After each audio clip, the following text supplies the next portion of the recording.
Assalomu alaykum. Bugungi bemorimiz Lexus 2018. Bunda bo'lib turgan muammo motor qizyapti. Diagnostika qildik.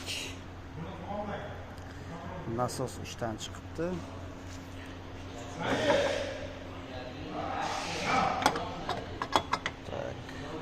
Nasos ko'rinishi shunday bo'ladi mana. Ochgan vaqtimizda agar ishlayotgan bo'lsa, bu yengil aylanishi kerak. Bu qotib qolgan. Yangi qo'yamiz.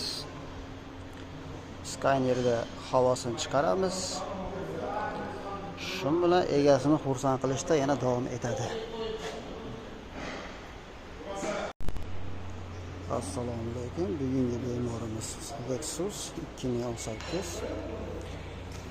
Bunda bo'lib turgan muammo motor qizyapti. Diagnostika qildik.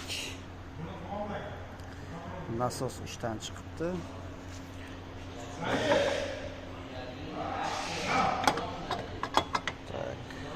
Nasos ko'rinishi shunday bo'ladi mana. Ochgan vaqtimizda agar ishlayotgan bo'lsa, bu yengil aylanishi kerak. Bu qotib qolgan. Yangi qo'yamiz. Skanerda havosini chiqaramiz. Shu bilan egasini xursand qilishda yana davom etadi.